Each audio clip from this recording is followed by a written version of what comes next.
పింకీ ఏం చేస్తున్నావు? Hi friends అందరికి. ఏం లేదు అక్క, ఇగో అమ్మవారికి శారీ డ్రాపింగ్ చేస్తున్నా. బాగుంది అక్క? బాగుంది చాలా.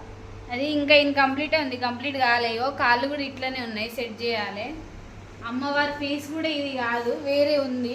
ఆన్లైన్లో అదే బయటనే తీసుకున్నట్టున్నా కానీ అవైలబుల్గా లేదు అది. అందుకే ఫేస్ ఇది మీషోలో పొద్దున్నే వచ్చింది కానీ చిన్నగా వచ్చింది. అందుకే ఇది జస్ట్ లుక్ ఎట్లా ఉంటుందని ట్రై చేసిన. బాగుంది అక్క?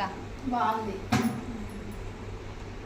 శారీ కూడా ఆన్లైన్లో బుక్ చేసిన. ఎవరికైనా కావాలంటే కామెంట్ చేయండి, లింక్ పంపిస్తా. బాగుంటే కూడా బాగుందని కామెంట్ చేయండి. ఇది కంప్లీట్ కాలే, ఇంకా ఉంది, ఇన్కంప్లీటే ఉంది అది. ఇది మేము థర్డ్ ఫ్రైడే వేసుకుంటాం కానీ అప్పుడు వస్తుందో రాదో ఫస్ట్ టైం కదా అని నేను ఇట్లా ప్రాక్టీస్ చేసుకుంటున్నా. లాస్ట్ లుక్ కూడా చూపిస్తాను నేను. బాగుంటే కామెంట్ చేయండి. వీడియో నచ్చితే లైక్ చేసి సబ్స్క్రైబ్ చేసుకోండి ఫ్రెండ్స్. బాయ్.